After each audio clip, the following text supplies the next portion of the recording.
Welcome to Project Play. I'm Kaye England with Wilmington Prints, and our project today is Confetti. And our object is going to be, can we make sewing all of these little 2.5-inch squares easier for you? Let's get busy cutting squares.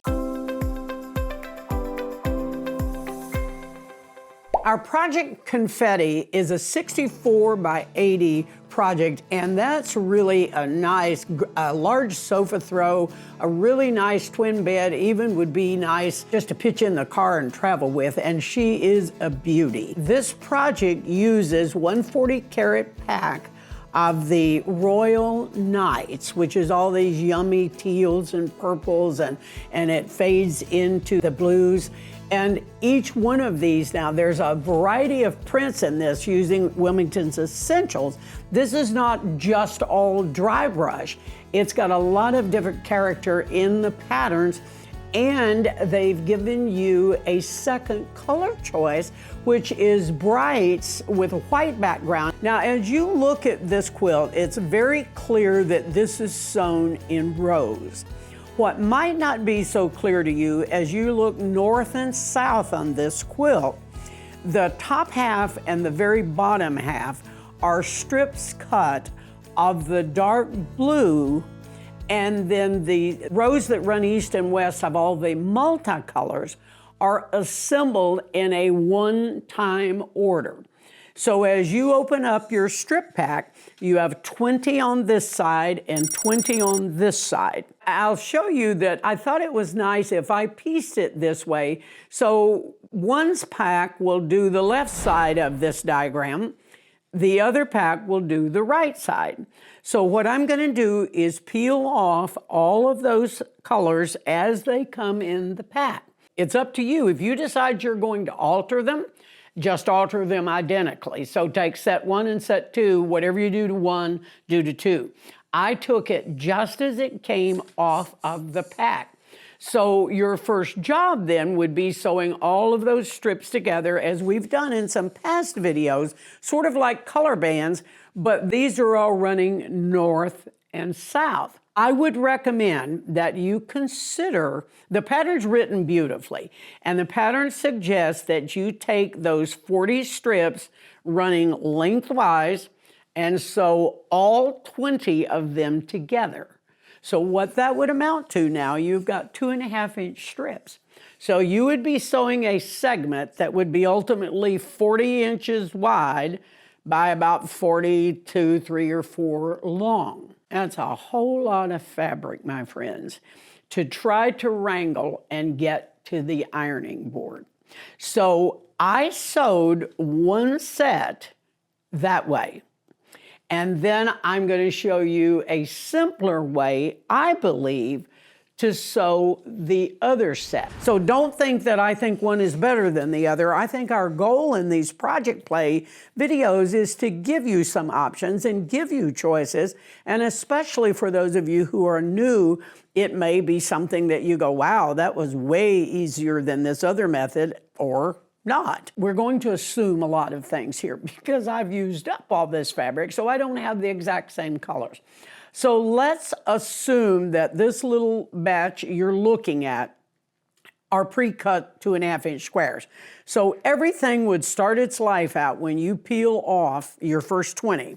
They're all going to be single strips. Now, of course, this is different, but I also think it's clear to you that this is just a strip of purple or a strip of teal. I would take those strips individually. You could probably do 2 or 3 colors, but if you just double fold it, and I would pick up a little ruler and I would just go 2.5, 2.5, 2.5, 2.5, 2.5, 2.5. I would do all 20 colors that way. Here'd be stack 1, there's stack 2, stack 3, blah, blah, blah, blah, blah. So I have 10 laid out for you. But I would have 20 stacks or so 10 together and then go back and put the other 10 on it. Because, and this is how I sewed the second set. I find it so much easier to go to the machine and I would have a blue, a green, a pink, or whatever, whatever, whatever. And once I pick up 2 and I put these 2 together, Now they're through. Then the second set's through. Then the third set's through. Then the fourth set's. I'm putting 20 sets through of the first 2. Then I pick up the third one. And I already know somebody out there is about to have to pass out and go, oh my gosh, Kaye, that's just so much sewing. That's just way so much sewing. The exact same number of stitches holds mine together as it does if you sew that whole long row together. I don't ever iron these when I'm assembling this way. You're going to have to really work with this to iron all of those strips and then to be able to cross-cut that much length with an accuracy factor of 2.5 inches. It's very, very difficult. It's doable and it works. But I don't have to do anything except just mindlessly run these through. So the first set is going to have 2 in it. Then I'm going to add 1. Then all of them are going to have 3 in it. Then all of them are going to have 4 in it. And pretty soon all of them are going to have 20 in it. Now my strip sets then look just like this.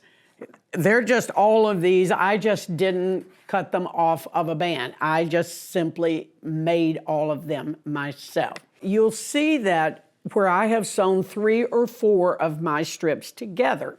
And I've added the navy at the top, but I really want you to just look at the fact that all of those are identically sewn with 20 pieces in each row running north and south. What really makes this so much fun is they're identical. Where the shift in this, where it looks like a little bit of a, oh, I don't know, like there's been some sort of a tsunami or something, I mean, you know, all of the static, that is developed by how you cut your royal blue. It's the way you cut those strips at the top. So like the first blue strip is going to be cut 16.5, and I think the next one, let's say, is 24. Then it's 26. That's where you start to get this shift. Now, the very bottom blue is not identical to the top blue. So don't think you're going to be able to stick one up there and one down there because it won't line up. So what I recommend you do after you sew all of these together, they're identical. So put 1 or 2 up on the board. I had all of my blue cut. And when I cut all of those, there's, I think there's 7 or 8 sizes. There's like 16.5, 20.5, 22.5, on and on it goes. What I found is if I stacked all of the like sizes together and I just had them in a row on another table in the room, here's all my 16.5, here's all my 20.5, here's all my 22. Then working off of your pattern, which is fabulous, it shows you then, when you pick that up, it'll show you at the top, okay, on the very first piece, put a 16.5 to a strip. Got it. On the second strip, got it.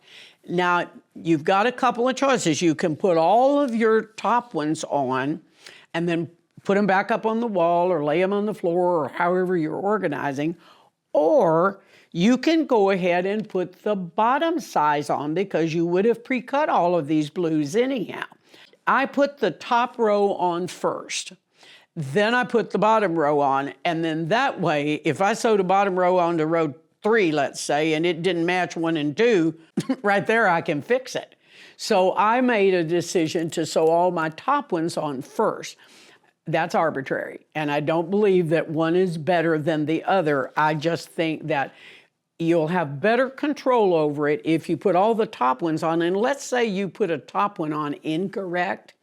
The only thing it would do is just change that little jig in the color. Then when you got to the bottom, you would know that you would have to change that one, as opposed to having to do a little bit of unsewing. And we're all familiar with unsewing, but it's just not my favorite thing to do. So honestly, it is that simple to sew. There's 32 rows running east and west, 16 in set 1, 16 in set 2, and then there's 20 color pieces in each vertical color row, a top and a bottom blue. I don't press until the entire row is done, because as I'm joining these, you know that set 1, I'm probably going to press all those up.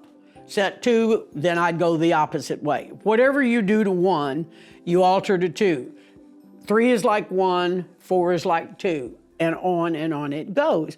So every other row will get pressed the opposite direction.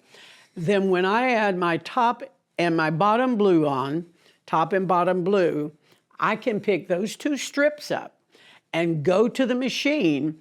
Now you'll have to pin a little bit because it drops down before you have two squares intersecting. You might need to pin that just so you can be on guard to the fact that you don't end up having something out of sequence. Accurate 1/4 inch is crucial if you want this to fit, because there's just hardly any forgiveness in this as it runs down there. So it's a time issue. It is certainly not a difficult issue. And I love the second colorway. I might even have to make, maybe I'll tell them I want to make that and they'll send me that one. I might even do that. Now, if you look at the quilt on the wall behind me, you can see that the first color band running north and south isn't to the exact edge like your pattern says. Do not tell anybody that I changed the pattern. Well, here's why I changed it. I had some of that left over. I had my blue, I had extra strips of that, and I thought, well, I'm going to bind it in teal, so I'm not even going to need them in binding it. What am I going to do with them? Now, this is optional, but do not tell the company that I did this, okay? I like it that way, and I think if you're sending this off to a quilter, your quilter will like it this way, because when you have all of those open seams on that outside edge and it's on a frame, it's difficult to keep all of those seams happy. I find that when I put some sort of a stabilizing border on the outside edge, my quilt's happier.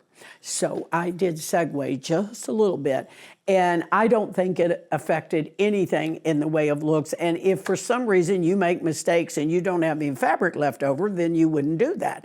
But it's a choice. Once you've got this part done, then, I mean, honestly, you just cut your binding, get her done, put her on the bed and enjoy it. This falls into what I just consider good old-fashioned sitting down and piecing and having a good time. So I can't wait to see what all you do. You're welcome to share your photos with us. We'd love to see that. You know, if you want to automatically know when one of these videos is going to air, you know what you have to do. Like this, touch this, follow that, and all that bunch of stuff. And I look forward to seeing you on the next video. Let the confetti rain and enjoy this project. Thanks for joining us. Bye-bye.